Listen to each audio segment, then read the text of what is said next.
আমরা দাফন কাফন করি যারা, করার পরে আমাদের বাংলাদেশে একটা জিনিস দেখা যায় যে ওই যে খেজুরের ডাল আমরা ফেড়ে তারপরে চতুর্দিকে গেড়ে দিই, আছে না নাই? এটা কিসের ভিত্তিতে? একটা হাদিস আছে, সহিহ হাদিস।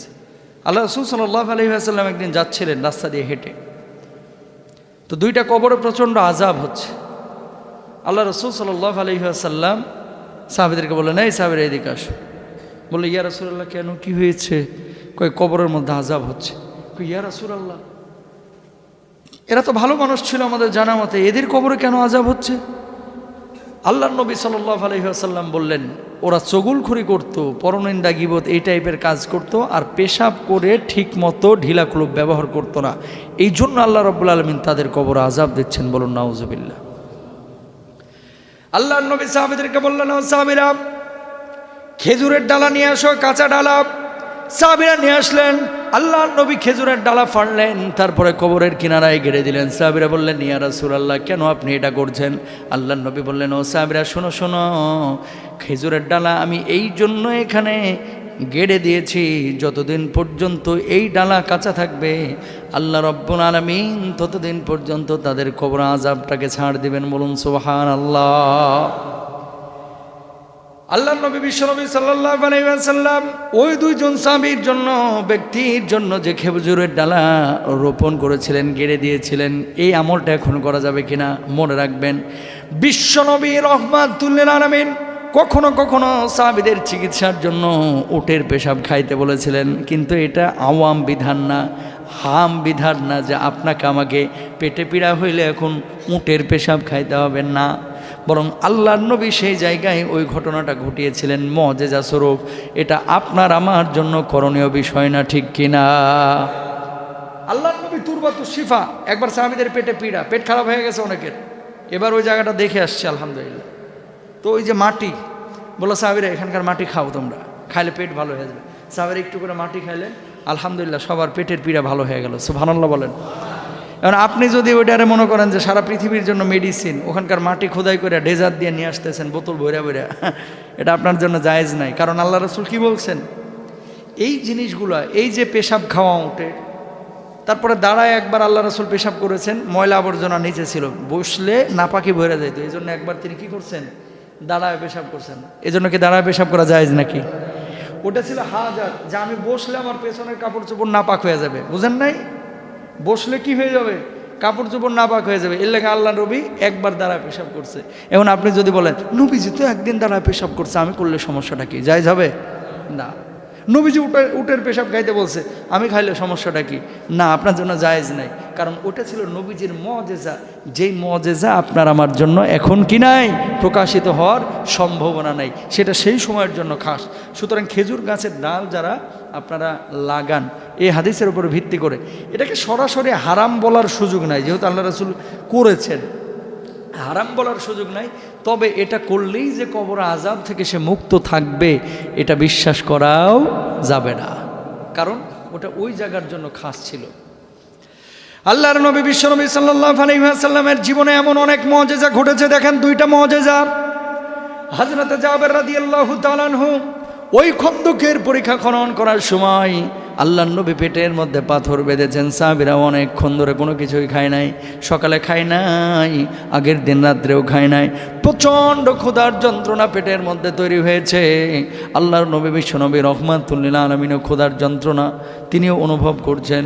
এবার জাবের রাদিয়াল্লাহু তাআলা আনহু বাড়িতে গেলেন, যাওয়ার পরে বললেন, প্রাণের স্ত্রী, তুমি আল্লাহর নবীর জন্য কোনো খাবার রান্না করতে পারবা কিনা? আমরা এখানে হাজার খানিক সাহাবী আছি, সবার জন্য তো খাওয়ানো সম্ভব না। প্রাণের স্ত্রী বললেন, ও প্রাণের স্বামী, আমার নবী কিছু খায় নাই, ঘরের মধ্যে আমার আটা আছে 2 কেজি অথবা তার চাইতে কিছু কম বেশি হইতে পারে। এই 2 কেজি চালের আটা অথবা গমের আটা, ময়দা, এই রুটি যদি বানানো হয় 6 জন 7 জন সর্বোচ্চ খাইতে পারে, এর বেশি তো খাইতে পারবে না। জাবের রাদিয়াল্লাহু তাআলা আনহু বললেন, তুমি রুটিগুলো বানাও, একটা ছোট্ট বকরি আছে, আমি এটার জবাই করি। জবাই করলেন। এবার বকরিটাকে জবাই করার পরে রান্না বান্নার জন্য স্ত্রীকে দিয়ে দিলেন। তিনি আল্লাহর নবীর কাছে গেলেন, যাওয়ার পরে বললেন, ইয়া রাসূলুল্লাহ, ইয়া হাবিবাল্লাহ, ও আল্লাহর হাবিব, আপনি সকাল থেকে কিছু খান নাই, রাত্রিবেলাতেও কিছু খান নাই, আমার স্ত্রী আপনার জন্য একটু রান্না করেছে ছাগলের গোশত আর রান্না করেছে রুটি। ওগো আল্লাহর নবী, আপনি আমার সঙ্গে চলেন, কিছু খাবেন। আল্লাহর নবী বললেন, আমার সঙ্গে তো অনেক মেহমান রয়েছে, তাদেরকে ছেড়ে আমি কিভাবে যাই? ওই সাহাবী তখন বললেন, আল্লাহর নবী, সর্বোচ্চ আপনি 8-10 জনকে নিতে পারেন, 8-10 জনের বেশি খবরদার নেবেন না। আল্লাহর নবী বললেন, ঠিক আছে, তুমি বাড়িতে যাও, আমি আসতেছি। যাবেন রাদিয়াল্লাহু তাআলা আনহু বাড়িতে চলে গেলেন। আল্লাহর নবী বিশ্বনবী সাল্লাল্লাহু আলাইহি ওয়াসাল্লাম সমস্ত সাহাবীরা যারা ওখানে কাজ করছিল, 1000 খানেক সাহাবী, সবাইকে বললেন, চলো দাওয়াত আছে। সাহাবীরা তো অবাক, আল্লাহর নবী আবার এই জায়গায় কার বাড়িতে দাওয়াত খাবে? মানুষ 1000, এত বড় ধনী সাহাবী তো এখানে নাই যে 1000 মানুষের খাবারের ব্যবস্থা করবে। সেখানে আমাদের কাজ চলছে, একটা জাতীয় কাজ, খন্দকের পরীক্ষা খনন। বলুন আল্লাহু আকবার। আল্লাহর নবী সব সাহাবীকে নিয়ে গেলেন। কম বেশি হবে, 1000 মানে কাটাই কাটাই না। আল্লাহর নবী নিয়ে গেলেন। নিয়ে যাওয়ার পরে জাবেরের মাথা খারাপ, আল্লাহর নবী করছেন নাকি, এখন আমি কি করব? মান সম্মান দর থাকবে না। 2 কেজি চালের আটার রুটি আর একটা ছোট্ট বকরি কেমনে খাবো? আল্লাহর নবী বললেন, যাবে যে পাতিলে তোমার বউ তোমার স্ত্রী ছাগল রান্না করেছে, পাতিলটা আমার সামনে আনো। যেই জায়গায় রুটি রেখেছে সেটা আমার সামনে আনো। জাবের যখন নিয়ে আসলেন, আল্লাহর নবী বললেন, খবরদার ঢাকনা খুলবা না, আমার সামনে থেকে চলে যাও। আল্লাহর নবী ওই জাবেরকে চলে যেতে বললেন, সাহাবীরা আড়ালেই আছে। আস্তে করে নবীজির মুখ থেকে একটু লালা নিয়ে ওই পাতিলের উপরে লাগিয়ে দিলেন, পাতিলের ভেতরে লাগিয়ে দিলেন। সঙ্গে সঙ্গে আল্লাহ রব্বুল আলামিন ওই পাতিলটাকে বরকত দিয়ে ভরপুর করে দিলেন। বলুন সুবহানাল্লাহ। আল্লাহর নবী বললেন, সাহাবীরা লাইন ধরো, একজন একজন করে আসো, রুটি নিয়ে যাও, গোশত নিয়ে যাও। সাহাবীরা অবাক, কিরে নবীজি আজকে করে ডাকি, এত মানুষ কেমনে খাইবে এতটুকু রুটি আর গোশত? আল্লাহর নবী বলছেন, খবর দাও, কেউ কোনো কথা বলবা না, আসো। নবীজি গোশত তুলে রুটি দেয়, গোশত তুলে রুটি দেয়। এই যে 1000 খানেক সাহাবী সবাই গোশত রুটি নিল। নবীজি বলল, সবাই খাইছো না? কয় হ্যাঁ। আল্লাহর নবীও খাইলেন। খাওয়ার পরে জাবেরে বলতেছে, এই জাবের এদিকে আসো, দেখো তো কদ্দুরা গোশত আছে। খুলে দেখে যেরকম গোশত ছিল ওইরকমই আছে। না সুবহানাল্লাহ এখানে বললেন না, গুনাহ হবে। যেরকম গোশত ছিল ওই রকমই আছে, রুটি যেমন ছিল এরকমই আছে। দেখেন মুআজিজা আল্লাহর নবীর ঘটছে কি ঘটে নাই?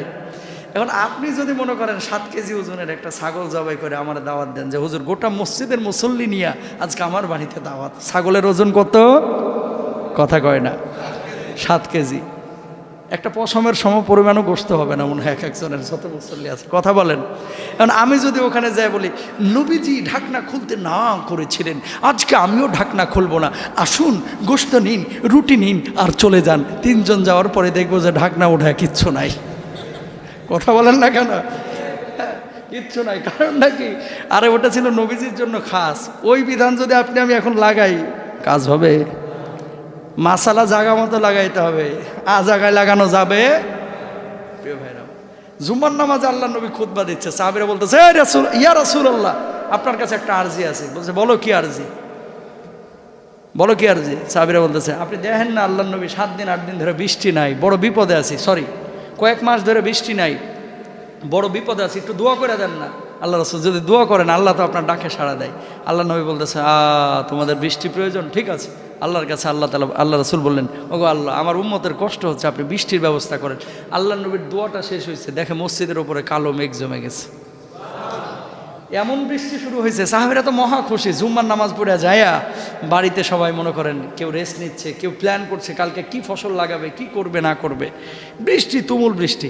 এই যে শুরু হয়েছে ভাই, আগামী জুমা পর্যন্ত বৃষ্টি আর থামে না, বন্যার উপক্রম। আল্লাহু আকবার।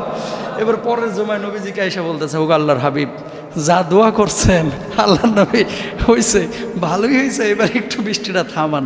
আল্লাহ নবী আল্লাহর কাছে দোয়া করলেন, আল্লাহ আর বৃষ্টির প্রয়োজন নাই, আল্লাহুম্মা হাওয়ালাইনা ওয়ালা আলাইনা, এই এলাকায় না অন্য এলাকায়, যে এলাকায় প্রয়োজন সেখানে বৃষ্টি দেন। আল্লাহ তাআলা বললেন, ওগো নবীজি, ঠিক আছে, আপনার দোয়া কবুল করলাম। পরবর্তী জুমায় দোয়া করার সঙ্গে সঙ্গে বৃষ্টি বন্ধ। আল্লাহ নবীর এই মুআজিজা। প্রিয় ভাইরা আমার, বুঝতে হবে আপনাকে, সব জিনিস সব জায়গায় চলবে। কিছু জিনিস ছিল আল্লাহ রসুলের সঙ্গে একেবারে খাস। এখন কবরে যে ওই যে আপনার দেওয়া, কাঁচা খেজুরের ডাল দেওয়া, কবর আযাব আল্লাহ তাআলা চাইলে আপনি যদি আমল ভালো থাকে মাফ করে দিতে পারেন, কিন্তু এই ডাল লাগাইলেই কবর আযাব মাফ। তাহলে আপনি সন্তান, একটা ডাল ধরেন 7 দিন কাঁচা থাকে, এরপরে তো একেবারে শুকায় যায়, তো আপনি কি সারা জীবন এরকম ডাল পুঁততে থাকবেন? কথা কয় না। তো এক কবরে এখন অনেক সময় 8 জন 9 জন দাফন হয়, আছে না, এই যে স্থানীয় গোরস্থানগুলো উল্টায় উল্টায় উল্টায়। এখন যদি কবরের ডাল পুঁততে থাকেন প্রতি সপ্তাহে, তো 7 পুলা মনে করেন 7 জনের বাপ এই এক কবরে ঢুকছে, ওই 7 জন যদি 7 ডাল থেকে কবর থাকবো নি, বুঝেন নাই? আল্লাহ তাআলা বোঝার তৌফিক দান করুন, বলুন আমিন। আমল নিয়ে যান, ডাল টালের কথা পরে, আগে আমল নিয়ে কবরে ঢুকেন, শান্তি পাবেন ইনশা। Rose TV 24. Enjoy by listening to the Holy Quran.